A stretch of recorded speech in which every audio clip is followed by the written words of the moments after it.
Good afternoon, Foundation for Climate Restoration and invited guests.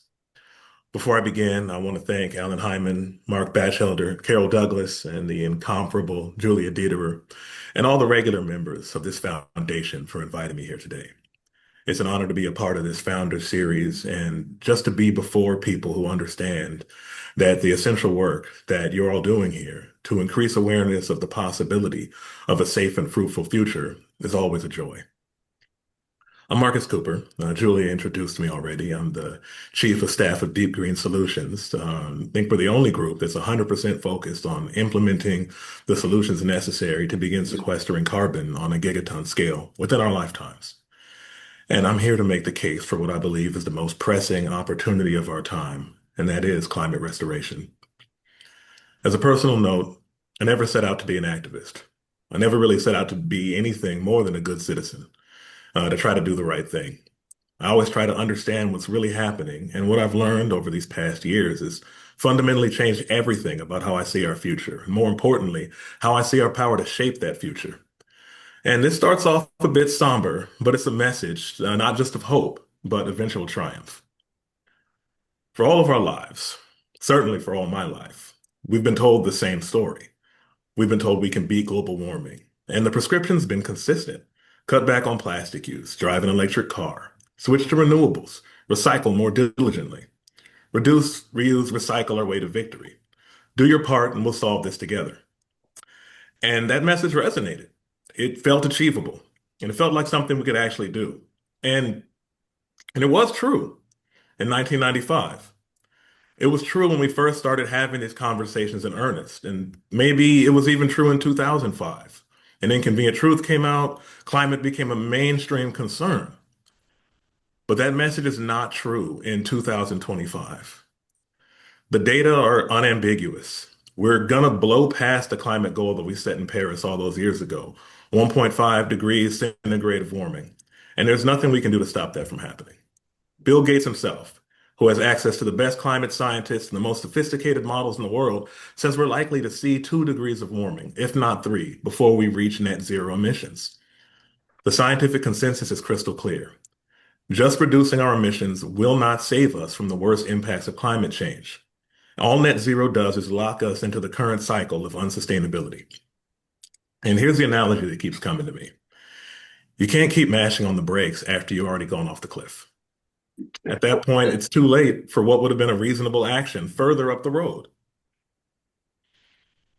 Now, among my peers, among my nieces and nephews, my mentees, there's a growing feeling of helplessness, of already being over the cliff. National governments, the United Nations, the Conference of the Parties to the Convention on Climate Change, they're telling us that it's a bit too late to stop this. We have to focus on how we land so it doesn't hurt so much.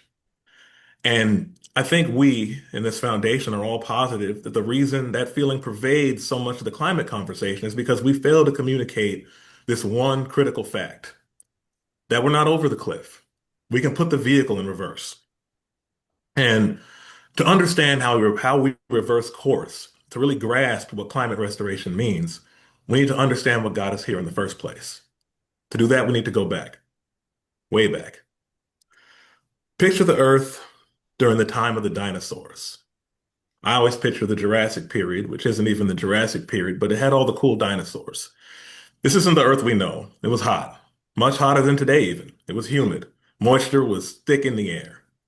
The weather was violent and turbulent, with storms that dwarf anything we experience today. The planet was a carbon-rich pressure cooker, with CO2 levels several times higher than what we have now. And life thrived in that environment. But it was a very different kind of life. Massive reptiles, massive bugs. The ecosystem was lush, but it was alien to anything we'd recognize. Then something catastrophic happened. An asteroid struck the Earth, or perhaps massive volcanic activity. Evidence suggests it might have been both. But the dinosaurs died. And more than that, all the carbon that had been cycling through those living systems, locked in the bodies, and the plants they ate, and the air they breathed, and the ecosystem they dominated, it got buried underground. Over millions of years, geological processes compressed that organic matter, and that carbon got sequestered deep in the Earth's crust. And as it did, or while it did, something remarkable happened. The planet cooled. The climate stabilized into something that we can recognize. The violent, turbulent weather patterns moderated, and the Earth transformed into the hospitable home that we know today. Hmm. The home that allowed mammals, particularly the human being, to thrive. And then came the Industrial Revolution. For the past 200 years, and it's been accelerating every decade since we started, we've been digging up that prehistoric carbon. We've been pulling it out of the ground, refining it, and through combustion, construction, industry, and development, we've been shooting it back into the atmosphere. We're literally reversing millions of years of planetary cooling in mere centuries. Geological processes that took eons, we're undoing in the blink of an eye on a planetary scale. And here's the thing, we're not going to stop. Not completely. More importantly, it's not even right to ask that we stop entirely. And I'll tell you why in a moment. Bear with me. But the result of all this, 1 trillion tons of carbon dioxide in our atmosphere that wasn't there at the start of the Industrial Revolution. 1 trillion tons. That's the mess that we've made. But you know there's a solution. You know that we don't have to accept this growing sense of dread, this sense of futility every time we go to a restaurant and use a paper straw. You're some of the proud few who refuse to just watch the human race dig ourselves deeper into this hole while temperatures rise around us. And my mother taught me something very simple when I was young, before I even learned how to button a shirt correctly. She taught me to clean up after myself. If you make a mess, you fix it. You don't just walk away and hope somebody else deals with it. You take responsibility. And that's what climate restoration means. It's that simple and that profound. We left a mess in the atmosphere, 1 trillion tons of CO2, and it's time to clean it up. And that sounds impossible. 1 trillion tons of anything sounds impossible. Personally, I can't imagine 1 trillion, just a number. Hmm. How do we begin to tackle something that massive? It sounds like emptying the ocean with a bucket. But the exciting part, the part that gives me hope every day, is that it's already begun. The work has started. There's brilliant scientists, engineers, farmers, entrepreneurs around the world researching and deploying solutions right now, today, as we speak.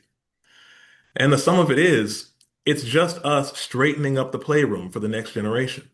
It's us taking responsibility for the mess that we made. And we're having this conversation. And to many people, that might seem like it's not enough. A tiny seed, as I heard earlier, doesn't seem like enough to break a slab of concrete. But we see the evidence of that on our daily walks. And what happens when the seed breaks the concrete? It makes people stop and think about what happened here. People talk about it. If the plant grows big enough, the government has to stop and figure out how to respond to it. And the Foundation for Climate Restoration wouldn't be the first group to take this tack. And this path has a high likelihood of success. 70 years ago, in the fall of 1955, a group of young people decided that the situation on the city buses in Montgomery, Alabama was untenable. They organized a boycott.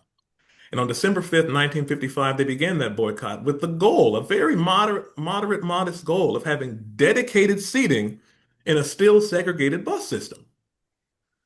But from that tiny seed, the entire course of the country was changed. It didn't happen overnight.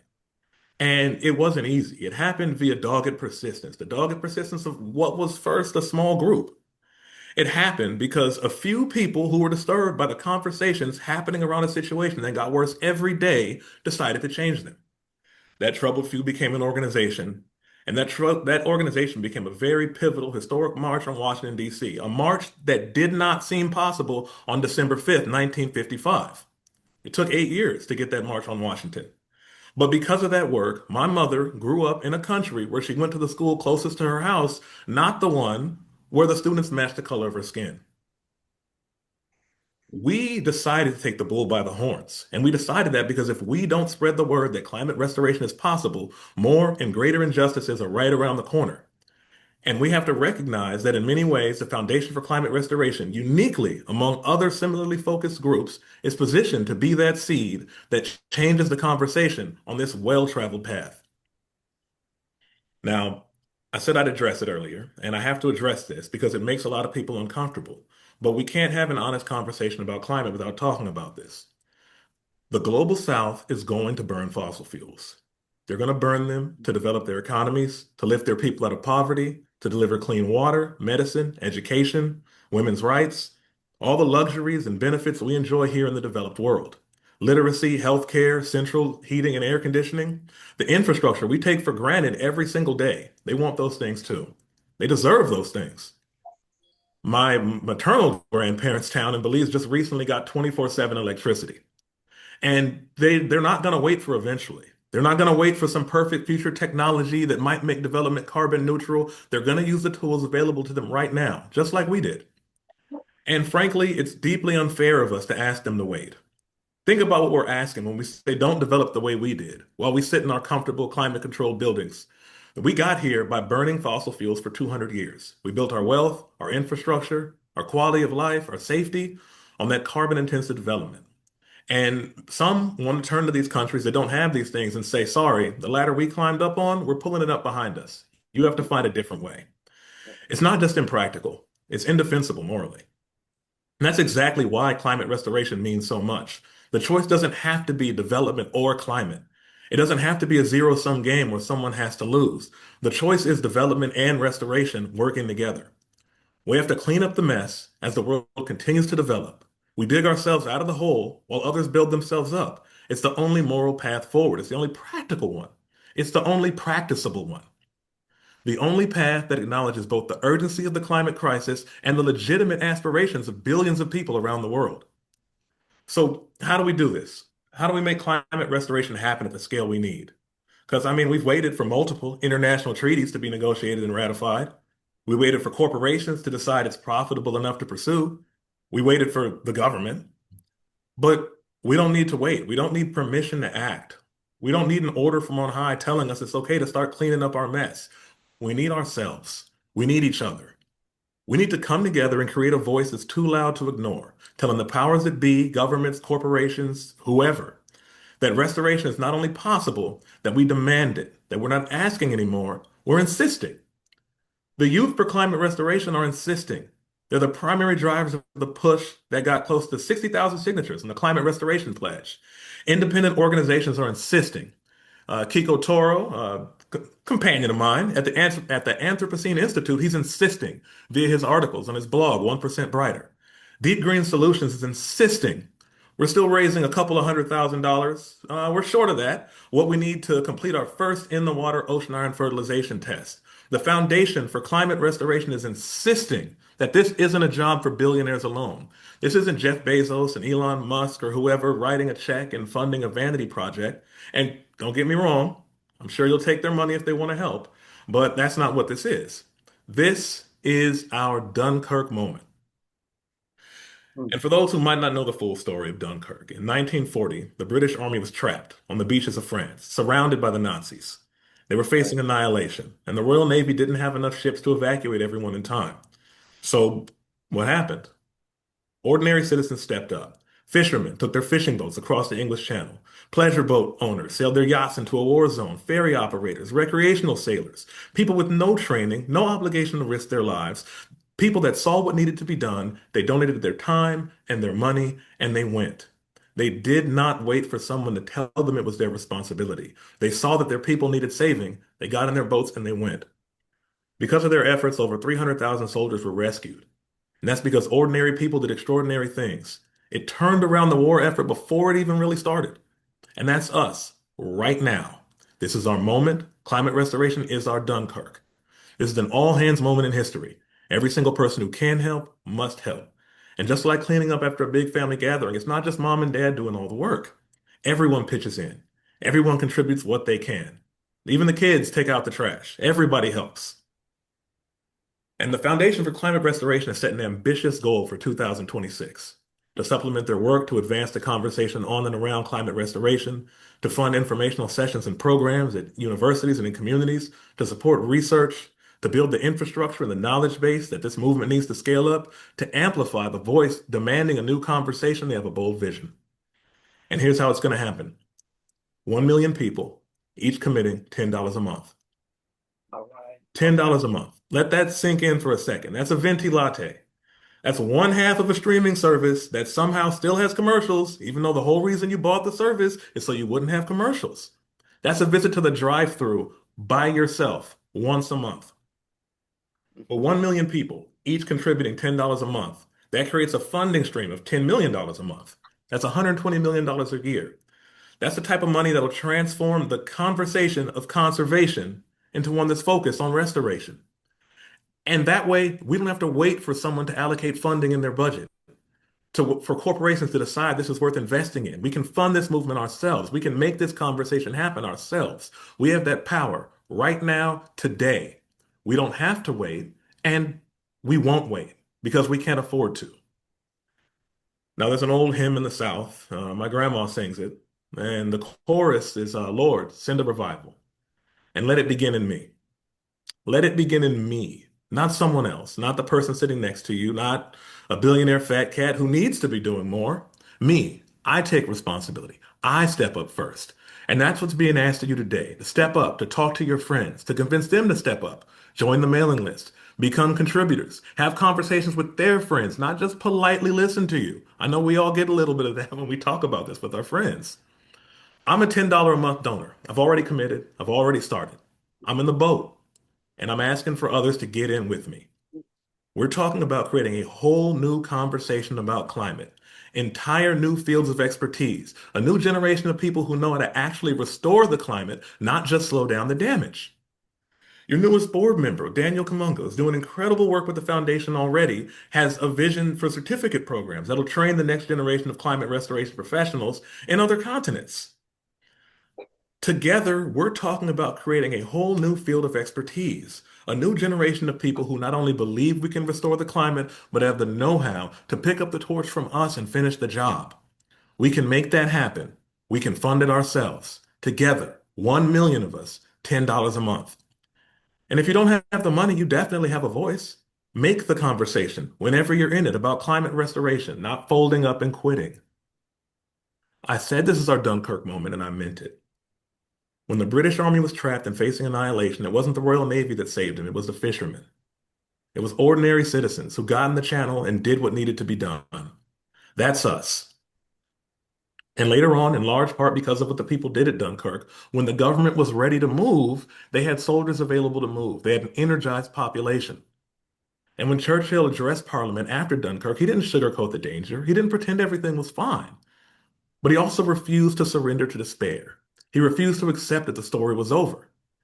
And I refuse to surrender to the idea that this damage is permanent. I refuse to accept that we've broken our planet beyond repair. So I'll leave you with this, adapted for our fight. We can restore in the fields and the cities. We can restore in the oceans and the soil. We can have conversations about climate restoration with growing confidence and growing strength on Twitter, on Blue Sky, on school campuses, because we will restore our atmosphere. We shall never surrender. This isn't the end of our story. This is the moment where we choose how it continues. This is where we decide what kind of ancestors we'll be. Will we be the generation that saw the problem and looked away? Or will we be the generation that got in the boats? The question isn't whether we can restore our climate. All available evidence says we can. The technology exists. It was impossible to beat the Nazis in 1940. It was impossible to desegregate America in the 1950s. It's impossible to stop global warming right now. But are you willing to stay the course to make that possibility a reality? Are you willing to insist that others get in the boat with you? Thank you.